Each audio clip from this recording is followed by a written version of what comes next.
लेकिन आज क्या कहकर मैं इंट्रोड्यूस कराऊं, इस पर थोड़ा चौंक गई हूं, क्योंकि एक ऐसा समय जब बीजेपी ने अपनी नई टीम तैयार की नितिन नबीन जी की, उस समय पर टीवी में भाजपा का एक फायर ब्रांड चेहरा चला गया।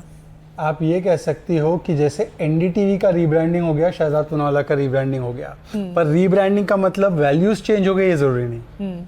तो व्यवस्था बदली है, लोगो बदला है, पर लोगों के प्रति कमिटमेंट नहीं बदला है, विचार वही है। लेकिन टीम से बाहर जाने का फैसला जब शहजाद पूनावाला ने कर लिया, एक दिन में लिया हुआ फैसला तो ऑफ कोर्स नहीं होगा, नहीं है। 2-3 साल से थॉट ऑफ प्लान होगा, 2 बहुत साल सोचा समझा, उसके बाद ये डिसीजन लिया। Correct. लेकिन बाहर जाने के पीछे कोई बहुत बड़ी वजह तो रही हो। बहुत बड़ी वजह है। मेरा मकान मालिक मुझे केवल बीजेपी का नेता होने के लिए फ्री रेंट नहीं देता। मेरे मकान मालिक ने बोला भाई रेंट देना पड़ेगा, मेरे पास रेंट देने का पैसा नहीं। मैं इससे पहले मीडिया में था, एंकरिंग करता था, कंट्रीब्यूटर था, एडिटर, कंसल्टिंग, ये सब था। फिर वहाँ पे तो सैलरी थी। फिर आ गया बीजेपी में। बीजेपी में जब था तो 24/7/365 यहाँ पे करते थे काम, तो और कुछ करने का मौका नहीं मिला, जिसकी वजह से मेरे जो भी सेविंग्स थे, मॉडेस्टली, मैं मॉडेस्ट फैमिली से हूँ, मैं ना लेता हूँ ना बेटा हूँ नेता का, ना मेरे परिवार का वो ऐसा कोई मेरा लेगेसी पड़ी हुई है। तो फिर मुझे चुनाव करना था, और 24 के बाद मेरे मन में चुनाव आ गया था कि भाई या तो ये 24 घंटा ये करोगे तो फिर आप सैलरी कहाँ से कमाओगे। तो मैंने पार्टी को तब से ही कहना शुरू कर दिया था, और फिर 30 जुलाई को मैंने उनको रेजिग्नेशन ऑफ़र किया। उन्होंने बोला थोड़ा और टाइम दो, कॉन्टेम्पलेट करते, कुछ और तरीका है। पर जब मुझे लगा कि ऐसा पॉसिबल नहीं होगा तो मैंने बोला कि चलिए मैं प्राइवेट सेक्टर में जाता हूँ, वहाँ पे अपनी नौकरी करता हूँ। लेकिन बहुत सारे यंग लोग जो हैं वो आपकी बात सुन के निराश हो जाएंगे आज। क्यों? कि अगर फाइनेंसिस की वजह से किसी को पार्टी छोड़नी पड़ जाएगी और दूसरा रास्ता अपनाना पड़ जाएगा, वो भी वो ऐसा चेहरा जो टीवी पर पार्टी की इस तरह से बैटिंग करता था या उनके लिए इस तरह से बात करते थे कि जो ओपिनियन मेकिंग, ओपिनियन शेप करने तक का काम करते थे, तो फिर कहाँ है फ्यूचर राजनीति में? को मेरी बातों से देखकर प्रेरणा लेनी चाहिए कि भाई आपको जो करना है वो पोजीशन के लिए नहीं, मिशन और विशन के लिए करना है। एम्बिशन नहीं, विशन और मिशन हो तो चाहे पोजीशन हो या ना हो, आप वो लगातार काम कर सकते हैं, और मैं उसका उदाहरण हूँ। तो लाइफ में पद के लिए नहीं, कद के लिए काम करो। वो जो रवि किशन की भाषा में बोलूँ तो ग्रो योर कद, पद फॉलोज माय ब्रदर, पद फॉलोज। चलिए, पर रेंट डज नॉट फॉलो।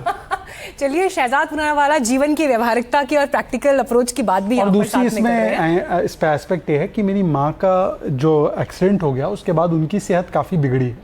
तो अब मुझे लगता है कि थोड़ा टाइम वहाँ पे भी डेडिकेट करना। अब मैं कमिटेड कार्यकर्ता बनूंगा तो मैं बेटे के रूप में अपना धर्म जो है वो कतई निभा नहीं पा रहा था, तो थोड़ा सा फ्रीडम ऑफ टाइम भी चाहिए था। तो इन दोनों कारणों से ही, ऐसा नहीं है कि मेरा तलाक हो चुका है बीजेपी से, बीजेपी और शहजाद ने खिंच गई तलवारें, 2 विंडो बना देना है, अब अगली बार कोई बीजेपी प्रवक्ता आएगा तो वर्सेस का विंडो आपका प्रोड्यूसर नहीं डाल पाएगा। हाँ, मतलब बीच में पंच भी नहीं लग पाएगा, है ना?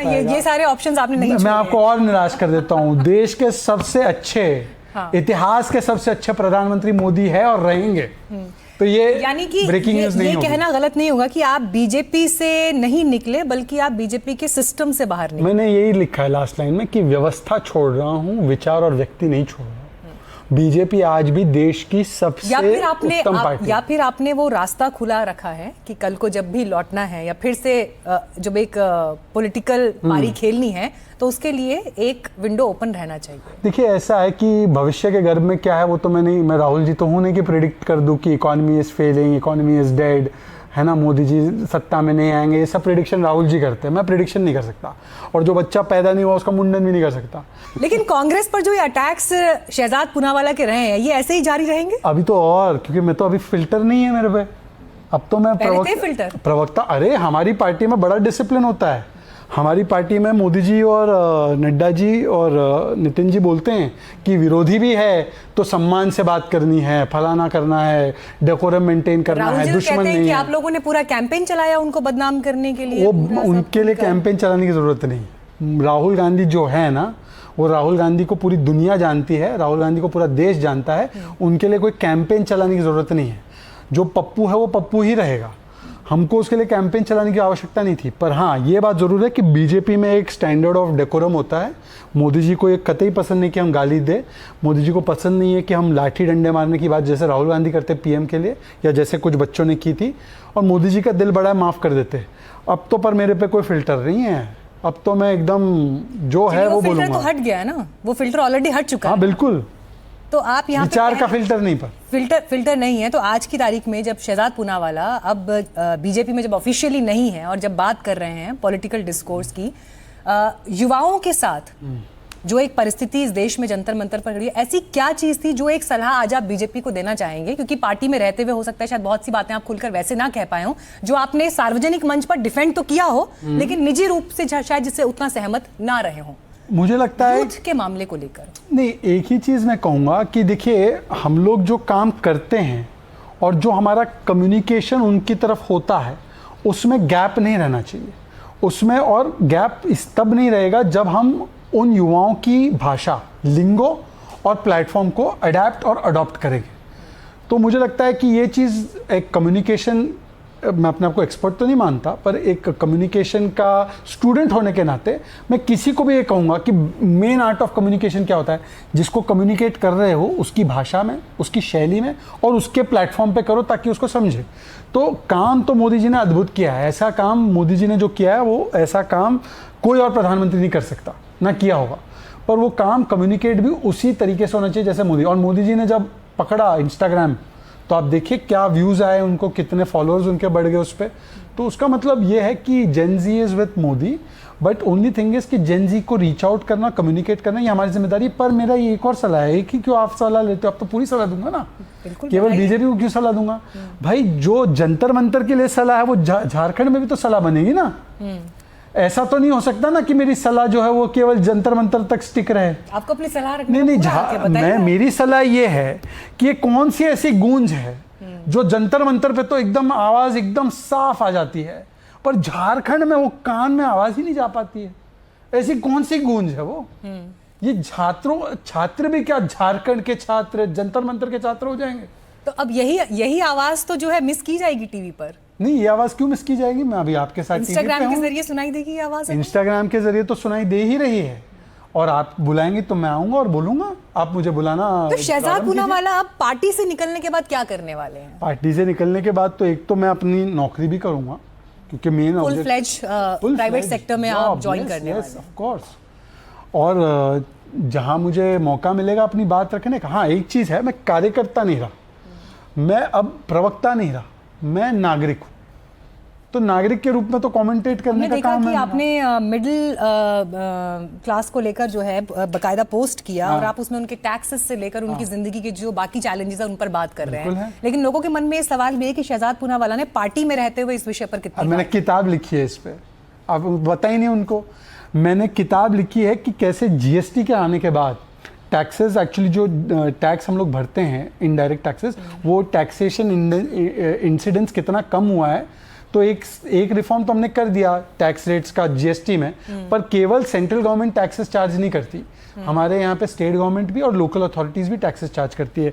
कहीं पर सरचार्ज है, कहीं पर सेस है। हिमाचल मत चले जाना, आप तो उत्तराखंड से हो, दूसरी जो देवभूमि हमारी है उधर मत जाना, आपको वहाँ पे अनेकों चीज, टॉयलेट पे बैठने का टैक्स हो जाता है वहाँ पे। सुक्खू जी ने टॉयलेट टैक्स भी लगाया था। कर्नाटका में पॉटहोल टैक्स है, पर पॉटहोल नहीं बनते। तो भाई मेरी जनता जो है टैक्स पे टैक्स दिए जा रही है। बात करते हैं तो आप सिर्फ हिमाचल की बात करते हैं, उत्तराखंड की, लेकिन जम्मू कश्मीर की तरफ नहीं जाते फिर आप? नहीं, मैं तो कह रहा हूँ सब जगह की। अब आपने क्या बोला कि वीडियो आपने बनाया, मैंने तो पर्सनल इनकम टैक्स पे वीडियो बनाया ना। पर्सनल इनकम टैक्स तो पूरे देश पे लागू होता है, पर मेरा ये कहना है कि टैक्सेस तो हर जगह ले रहे हैं। मेरा ये मॉडल है कि अगर आप, एक समय तो होना चाहिए कि पर्सनल इनकम टैक्स नहीं होना चाहिए, मेरा व्यू है, पर सिंगापुर वाला मॉडल होना चाहिए, टैक्सेस लो होने चाहिए, वरना आउटकम वैसा दो। ग्लोबल टैक्स रेट है तो ग्लोबल स्टैंडर्ड दो मुझे। पर केवल टैक्स पे नहीं, मैंने दूसरी चीज़ों पे भी बनाया वीडियो। मैंने बनाया कि कैसे भारत मेडिकल टूरिज्म का और ट्रैवल का हब बना है, उस पर भी वीडियो बनाया, उस पर भी मिलियन व्यूज आए।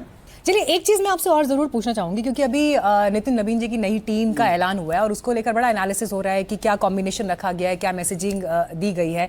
बहुत से लोगों ने आपके लिए भी लिखा उसमें अच्छा। कि कैसे जो पसमानदा मुसलमानों का एक चेहरा थे उनको साइडलाइन करके जो है दूसरे चेहरों को जो है वो आगे रखा गया है। यूपी में जो दो चेहरे दिखाई दे रहे हैं, शहजाद पूनावाला की इस पर क्या राय है? मैं तो पहले तो मैंने पार्टी से इस्तीफा दे दिया, तो मैंने जब पार्टी से इस्तीफा दे दिया या मैंने पेशकश की कि मैं पार्टी छोड़ के प्राइवेट व्यवस्था में जाना चाहता हूँ, तो भाई मुझे कैसे रखेंगे आप बताइए। कोई बोल रहा है मैं चैनल छोड़ के जा रहा हूँ, तो चैनल उसको समझाने बुझाने मनाने की बहुत कोशिशें होती हैं, बहुत तो मुझे भी समझाने की तो नहीं मैं कह सकता हूँ, मेरे लिए एक उन्होंने बड़ा कंसर्न एक्सप्रेस किया कि कैसे हम कर सकते, कैसे आपको रख सकते। सिर्फ कंसर्न एक्सप्रेस किया या कुछ प्रस्ताव भी दिया? प्रस्ताव दिए गए कुछ? बार्गेनिंग नहीं होती।